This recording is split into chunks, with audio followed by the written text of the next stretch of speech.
All right, welcome to Time to Write. I'm Amy. And I'm Emily. Our topic today is really what happens when we kind of trip ourselves up when we get kind of mired down in the craft of our writing versus the story of our writing. Right.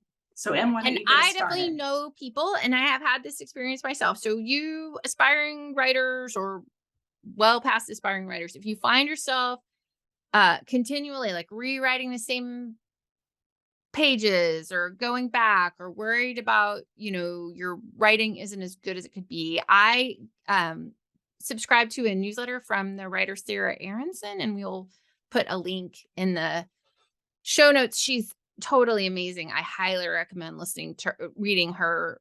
I think it's a weekly newsletter about writing, and she's Yeah, great. She writes every Monday. It comes out for every Monday. kids and teens, and I think she has written an adult novel. But anyway, Sarah had this quote. So Sarah said in her email newsletter that she had made this trip to Israel, and while she was there, they were taught by a writer named Etgar Keret. I'm hoping I'm saying that right. And he said this about craft. Where writers are preoccupied with the craft of writing, I always try to introduce this concept of the badly written good story, turning the hierarchy around and putting passion on top and not craft. Because when you just focus on craft, you can write something that's very sterile. And to me, I thought this was such an interesting question. Like, what happens if you just go for the absolute best story you can write without worrying at all about your words that you're choosing? And so I just wondered what Amy's thoughts were about that. Oh, for sure. So, I would say for me, especially before I had gotten, I'd been doing critique group for so long where you can kind of see the seams. We've talked about that before. You can see the seams in the story. I would read some really horribly written things that had great stories. Like I was all in for the story. I didn't care that things were, grammar was necessarily incorrect or, there were holes in the plot, whatever. Like if it was a good story, I always wanted to know how does this end? Like, where does it go? Like, how's this going to come together? So, Right. and I think we can all say that, right? And you mentioned as we were prepping for this episode, like there are really well received commercially books that are horribly written, right? And Right. not Well, that we're and going to my call one of anything out, but yeah, but I do. There's an article that I remember reading 20 years ago at when the writer Harold Bloom, who's a famous literary critic, wrote this sort of searing indictment of Harry Potter in part because of her overuse of adverbs. And I feel like that's a baseline misunderstanding of like it's, why people read Harry Potter. Like, you know, we don't, yeah, it's, yes, she has lots of adverbs. I actually, in my opinion, adverbs are a part of speech and we should be able to use them as much or as little as we like. But that's a separate question. The big issue is if you are like hammering on about J.K. Rowling's prose, you have a baseline misunderstanding about what's what is even happening or what you're right. doing. Well, and I think that gets into a conversation about genre, probably. That Right. we maybe we can have that Have conversation another later day. on another day. But it's not literary fiction. Harry Right. Potter's not literary fiction, No. so you can't hold it up to those expectations. But I think the other piece that we were both saying we did not understand as early writers. I did not understand this. I did not understand this. I did not understand that every book you read that's on the shelf has been through multiple drafts. And so you can just because you write something without being concerned about craft doesn't mean you can't come back later and make your prose better. Right. Well, and I would say I actually kind of was a little aware of this because reading of course, I'm dating myself because this was, the stories of my generation. But the Little House on the Prairie books and the very last one, which was published, she didn't finish it before she passed away. And so if you read it, it is so very different than her other works because it's the bare bones. She Right. hasn't gone back through and added the layers into it. And it's so very obvious. And I can Right. remember thinking that like when I was a kid, thinking, oh, she didn't get to finish this. So Right. keeping that in mind as we're doing our own writing, like you're going to make passes over and over and over and over, and it's like adding layers of paint to it, Right. and adding the shading and all that kind of stuff. So So I would say another question for people to really ask themselves is, are you self-sabotaging with mhm. craft? Because this is one of those things, like, we totally talk about this on the podcast, but sometimes there's a minute. So I just read this book. I think I mentioned it on the podcast earlier, but it's totally worth mentioning again if I didn't. And it's called What Happened to You? It's by Oprah Winfrey and Oprah. a Mhm. psychiatrist whose name I can't remember. But she said it's reframing from what's wrong with you. Right. And so I know for me, there's a tendency when I get in these traps, which I do, to be like, oh my gosh, what is wrong with me? And instead to be like, well, what is happening to me? Like, what am I? Because sometimes here's the thing, like, our writing, even if you aren't writing directly about like your family of origin, or even if you're writing like about a magical school, if it's good, it's really going to hit on the truest, deepest, scariest parts of yourself. And it almost like it has to, Yeah. but that's super scary, but it's also like part of the game. And so sometimes I think we use craft to cover either that we aren't really doing that. We've like written a scene that doesn't have a heart. We just keep working it. Or we're written a scene that's all heart and we're terrified. And so if that's what's happening for you, like, that's worth sit with it, journal about it. Ask yourself, like, Amy has this great thing. Tell them the thing about the worst thing and the best thing. So right. So it's, and I don't remember where I heard this, but I totally practice it. I was telling Em, like sometimes I get super anxious and my brain just plays this movie of like the absolute worst thing that can happen. But somebody said, if you can imagine that, then you can imagine the absolute best thing that can happen as well. So, and that's a way to balance yourself. So if you can imagine the worst, stop yourself and then really picture like a movie in your head, the best thing that could Right. happen. So with our writing, it's if your brain gives you all the worst things that could happen, stop yourself. What are all the best things? Like you get an agent, you get published, you get to be Everybody on loves it. There's a the, big party. You wear a red yeah, dress. you're interviewed on the Today Show, like, whatever that looks like for Whatever you. your thing is, Amy and my things have been clearly Yeah. demonstrated here. But you get to go hang out in your Miss Rumphius cottage by the sea and, Right. plant flowers. But whatever your thing is. But so that is one place. Sometimes I think sometimes craft is craft and sometimes craft is being scared. So Yeah. that's Right. another thing to think about. Right. Right. For Um, sure.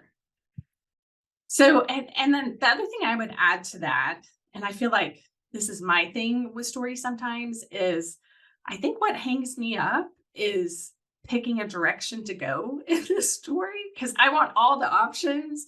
And so I think what you can do there, and I'm just kind of I'm throwing this curveball in because it's not something that we talked about beforehand, but I think sometimes you just need to commit to a direction to going, knowing that you can always go back and make it go the other direction or another direction. It's whatever you want to do there. Like, don't let it stop you. Like, pick a direction and go that way with understanding like this is messy and you might go back and change it. right. Yeah. And can you write it bad? Like, can you write it Yeah. bad? Yes. This is from the Screenwriting Life.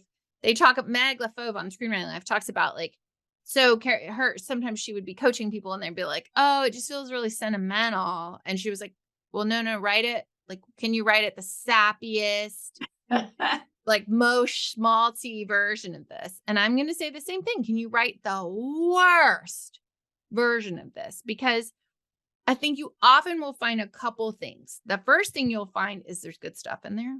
hmm Because here's it. Okay, so I went to this really cool thing with my mom before like 2021, I guess, like back when everybody thought it was going to be the hot pandemic summer. vaccinated summer, and then everything opened up and then it closed down again. So this would be like summer 21 once everybody's vaccinated. I went to my mom to a really cool meeting of writers and artists, all women. I was one of the younger people there, and it was so fun. But what was really interesting was people were supposed to write a word on a piece of paper and put it in a hat. And then we passed it all around, but you would draw out someone else's word and say what it made you think. And then the other person would say what it made them think. And there were like 30 women in the room, and it was great. But what was so interesting was how nervous so many people were about their spelling Oh, of the yeah. because you just wrote the word on paper. And so there I saw two things. One is people would be like, as they wrote it, they would drop it in and they would be like, oh my gosh, like just excuse my spelling. And then other people, and this is like, it made my heart actually ache. They would pull it out and it would look like this. Well, I'm not sure what someone meant to write on this. Oh, good grief. And Ah! you were like, oh, there, only you saw it. Like, only you saw it. Like, you didn't have to say anything. And so that, watching that happen, I think that is often what happens with craft is people get like that. And I think that's very generational because all the people doing it were of the age where, you get slapped with a ruler for misspelling or whatever. I have a lot of people in my life who are very dyslexic. And so I find that attitude maddening because if you know anybody that's very dyslexic, you could slap them with a ruler 100 times and their brains Mhm. don't work in a way that makes them remember it any more than I can do math quickly in my head. Even if you hit me with things, like it won't Mhm. matter. I'm less likely to do math once you start hitting me. Right. Like, but that is the way it used to be done. And so I feel like if you find as you're trying to write this bad that you have Sister Mary whoever or Miss blah blah blah, the teacher from 5th grade who's going to slap your knuckle because of subject verb agreement, you can tell her to go take a seat. She doesn't write fiction, you do. Right. And maybe it's your own voice, Yes, at this point it's your own voice. She's gone. You're but not in just 5th grade. but recognize like everything you just described him, that's all shame. It's all shame. It's all shame. So just remove any of the shame from it. Like the face that you made, like if you're watching the video, could see when M was kind of mimicking the women who pulled the word out and were kind of like, I don't know what they meant. Like that says more about them than it says about the person who wrote the word. Right. Right. But that also says we all have that voice in us. That's not just Yes. them. We all have that voice in us. It just shows up in different places. Mm-hmm. For me, I know like my brain loves to glom on any misuse of it's and it's. My brain always just notices it in a sign or anything. And I want to like walk in and be like, you used the it's wrong. But you know what? Our rules about it's are stupid. They don't make any sense. So it's totally fine that people, Right. and before something goes to publication, it will be checked for typos. And Mm-hmm. sometimes things slip through. I'm sure there are typos in lifestyles, but people have told me. But that's the point is for you, our fellow writers, is Mm-hmm. like that shame monkey that's sitting on your shoulder that is actively getting in the way of writing your stories. Right. And I think it's worth mentioning like that editor part of your brain is very different than the storytelling part of your brain. And it has a place, but you first have to get the story down before you can engage the editor. Right. And I think, and I heard this somewhere too, like you can't revise an empty page. No. Right. And So I do think though, when that editor shows up again, like going through the process of instead of being like, oh God, there she is again. No, she just wants to help you. She's right. just protecting you from someone who's going to slap your knuckles. And so we can actually say to her, hey, nobody's slapping her knuckles today. I actually lately have been giving her another job. Mm-hmm. Like What's her job? sometimes she just watches to make sure nobody's coming to the door. Okay. Like, just, Yeah.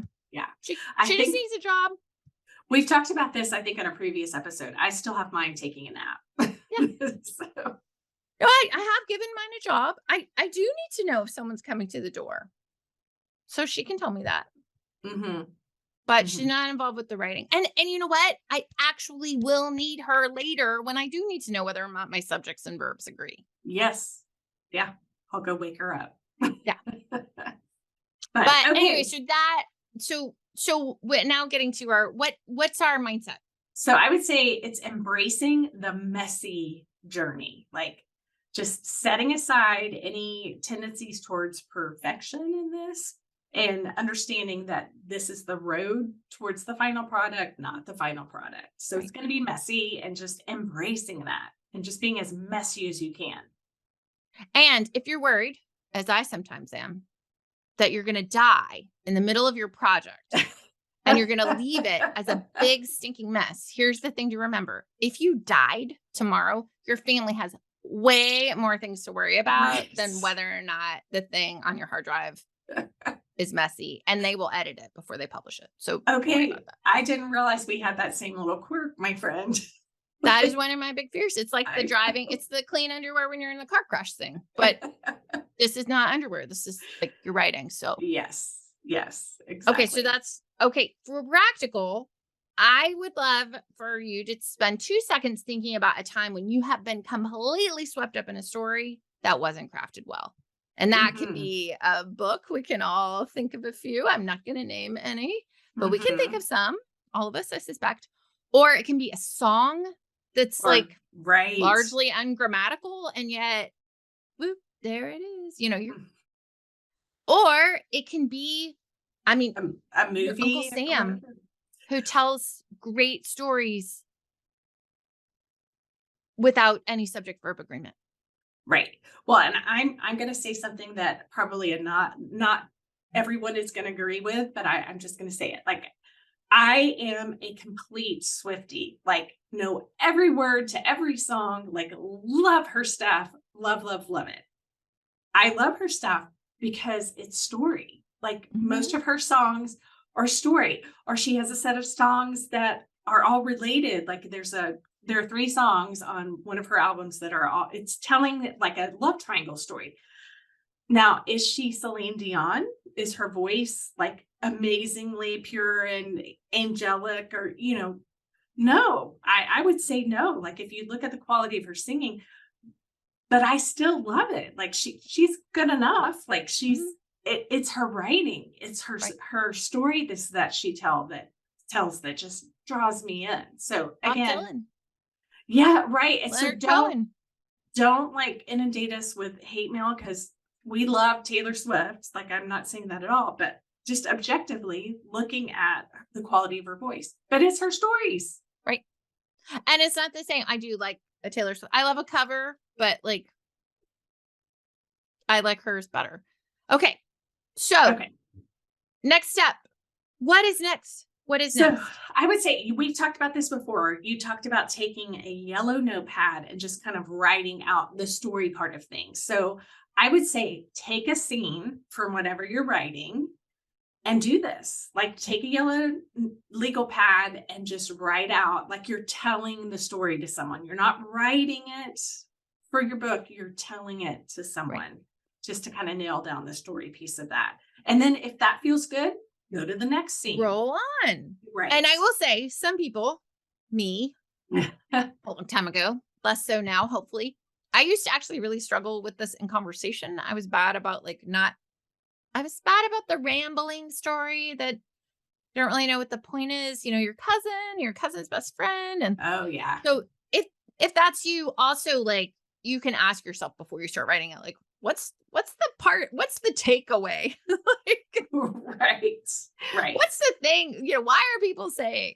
So that's it. And that this is a story for a different day. But yeah, just write it bad, guys. Just write it bad. Just try. Yes. And I know Yes. it's badly. I don't care. Write it bad. We did that for creative emphasis, right? My high of this past week is I got to hang out with my family over the weekend. And by family, I mean like my well, it wasn't all of my like extended family, my family of origin, but my parents and my sister and her husband and their kids. And then my son was with us and my nephew was graduating. So that's what we were all together for. So it was super fun. Congratulations, Jacob. It was a great weekend. Just it was great. So it's in a little town that is about 3 hours east of where I live in Texas, a little town called Abilene. And normally it is like fire, like the fiery pits. At this time of year, it's so hot, but it was super nice and cool. It rained a little bit. So we were out in the high school stadium and got to watch. So anyway, super fun and getting to visit with family and celebrate and all that kind of stuff. So that was good. And then I would say my low is my son had been home for about 2 weeks in between spring semester and summer semester of college, and he left straight from there to head back to school. So that would be my low. Yeah. How about So you? my high is I got to go. We went to my sister's house. My parents were there. My cousin was there with her angel baby, so I got to spend another weekend with the angel baby. So Yay. that was so fun. And my youngest son came with us, and it's so fun to watch. Like, there's my sister has twins that are 13, and then my son is 12, and to watch all of them with the baby was like, we did this thing where, oh my gosh, it was so cute. Like, my cousin wanted to take a shower. This is her first baby, so she brought her in with me. And so I was laying in the bed with the baby sitting. She can't sit up on her own yet. So she's like leaning against me. And my Oh. son was laying there and she was talking to me. The baby was like, blah, blah, blah, blah, blah. And every time my son would pop up and say something, she had that look on her face of like, oh, you're here. It is She so had that fun. total baby not having object permanence. So she just was like, she would forget he was there. And then he would pop up and she would be like, oh, hi.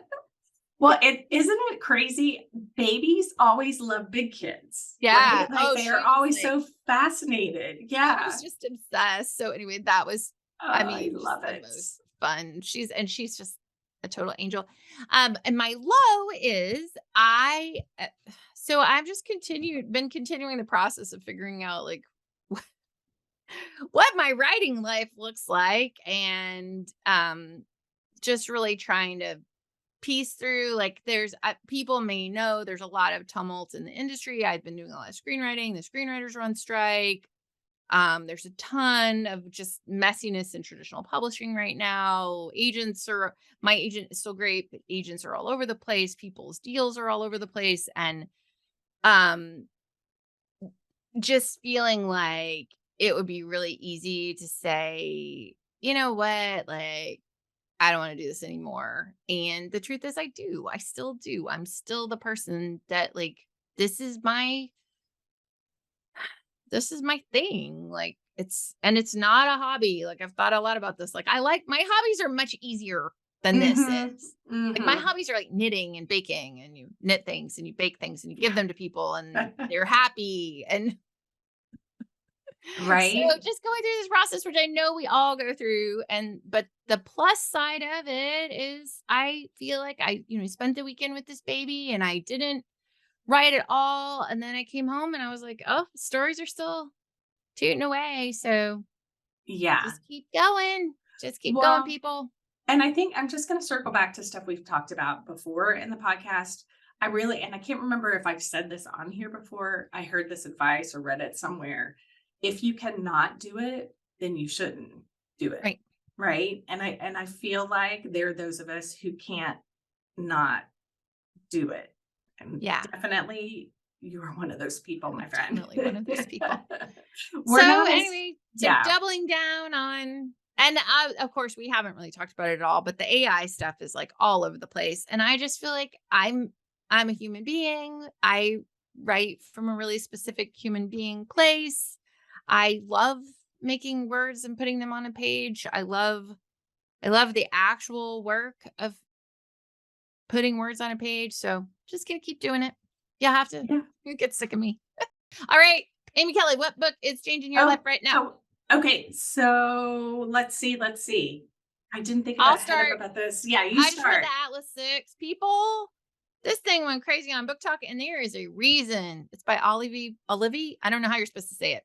Blake. It's actually a pseudonym. Apparently, she got it from like a fan fiction name generator, but it's like a magical school. There's 6 people in their 20s, each has like a different magical power. And then they found out one of them has to die. And there's like there's lots of very tastefully done, Steamy, spicy. it's not spicy, but it's romantically complicated. Like the alliances often have a romantic component, and like there's a telepath, and anyway, it's really good. It has a big twist at the end. Like, I really enjoyed it. Love it. Okay, so I haven't read this super recently, but I would say it's been life-changing. And that is, there's an author named Beth Allison Barr, who she's a professor at Baylor. And she's written a book called The Making of Biblical Womanhood. And her background is she is a Roman historian and a biblical scholar. And so her take on a bunch of things is just mind-blowingly different than anything I've ever heard before. And I loved it. So I would say Beth Allison Barr, look her up if you're into that kind of thing. So I loved it. Yay. All right. And so I have been hearing from some of you guys in messages on Instagram and some emails to say what you're liking on the podcast, which is great. Keep sending us that to the email address. Yes. info@timetowritepodcast.com, which we're going to say that in the exit. But if you have things you want us to talk about, if you feel like you really like these sort of craft episodes, or you're really like, just let us know. Because we would love to talk about it. We would love to cater this to exactly what you need. So, So thanks for hanging out with us today. We hope to see you again next week. All right. Yay. All right. Oh, and we have a Patreon. And that would be lovely if you'd like to support us that way. And also, we would be thrilled if you left a rating and review on iTunes. Yes, please. All right. Yeah. Okay. All right. See you next time. Bye. Thanks so much for being with us today. We love our people and we want to get to know you better. So email us at questions@timetowritepodcast.com to have your questions considered for the show. You can also suggest topics by emailing us there. Also, drop us a review on Apple Podcasts. Not only will it thrill us, seriously, we read everyone. It also helps others find the show. We're driven by sharing stories, and your review helps us do that. Just remember, your stories matter, and we're rooting for you to find time to write. Even if it's only 5 minutes. 5 minutes, you can do it. You can do it.